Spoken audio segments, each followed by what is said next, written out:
know that there's probably a lot of folks in Kentucky that don't realize that at one time there was a large expanse of tallgrass prairie that grew through this part of the state. It extended all the way through from the western tip of the state all the way through the southeastern part or southwestern part, and on up into the central portion of the state. And over time, as the settlers moved in, of course, they discovered how fertile it was, and they turned it into farmlands. So today, very little of it is left. There's just a few isolated locations.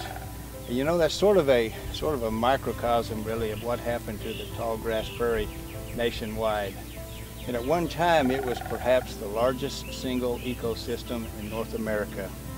It stretched somewhere around 400,000 square miles from southern Canada through Minnesota and Iowa and into Ohio, across Missouri, Nebraska, Kansas, Oklahoma, and into Texas. And all the way down to the Gulf Coast. And today, you know, between 1840 and 1900, less than one lifetime, about 60 years, something like 95 to 98% of it was lost. And that was due to the infertile nature of the country. They just turned it into farmlands. And of course, I'm not denigrating the farming activities, because it was something a growing nation needed to have, and it was there for them to use. But as an ecosystem, the tallgrass prairie is basically non-existent anymore. However, there is one location where you can still find horizon to horizon vistas of tallgrass prairie. And that's in the tallgrass prairie region of the northern Oklahoma and southeastern Kansas.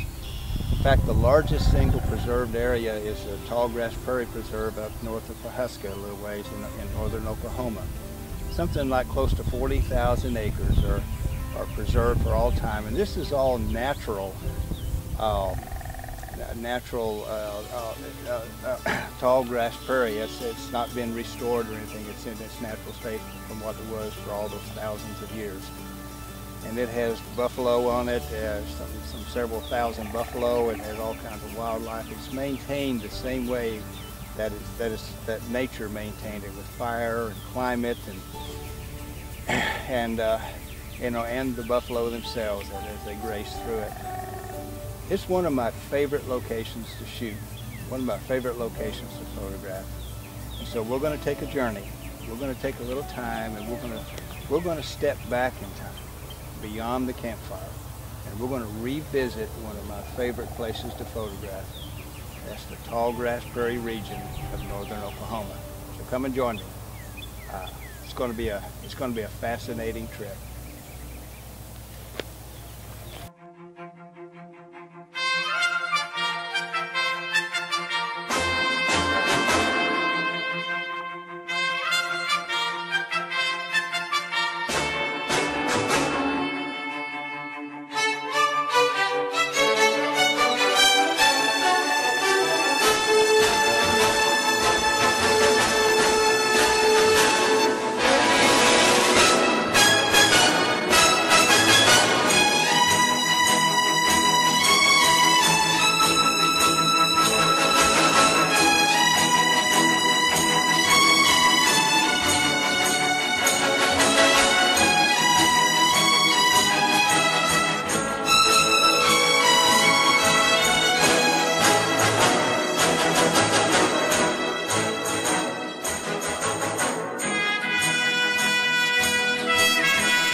All right, now photographing the tallgrass prairie, of course you can photograph it any time of year. It has 4 distinct seasons, and that's part of the reason why it is tallgrass prairie, because of those seasons. But really the best time to photograph, at least in my opinion, is middle May through middle June, before the real hot temperatures get, and it's during a time where the grasses are starting to rejuvenate and they're starting to approach their maximum height, which it can reach as tall as a person. And you have all kinds of flowers, the prairie flowers, the buffalo have already had, or the bison, I guess is what you should call them, American bison. They've already had their calves and they're prancing around and playing around, and they're roaming all over that place. And so it's a fascinating time of year to photograph it, and you get a lot of different kinds of weather activity or climate activity. You can have thunderstorms, you can have hot sunny days, you can have windy days, you can have beautiful overcast days, or you can have just beautiful blue sky days as well. So that's really the best time of year to photograph it. Also, another thing to take into consideration is that don't just do what the tourists do. The tourists will drive around the gravel road, and they'll pull off to an overlook, and they'll step out and they'll take a few snapshots, and then they'll move on.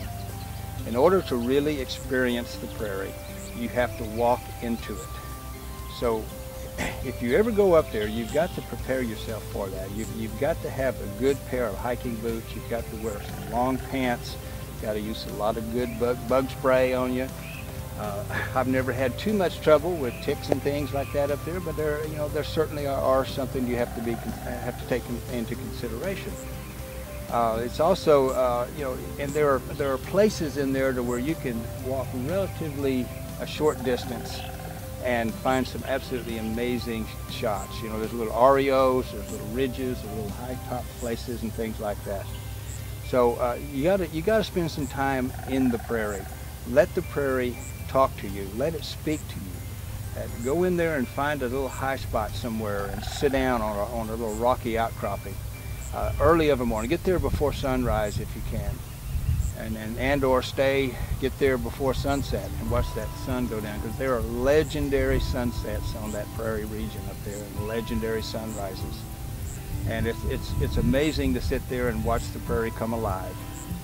To see that sun come up, to hear the birds start in, to hear the buffalo start moving, it's actually an incredible experience.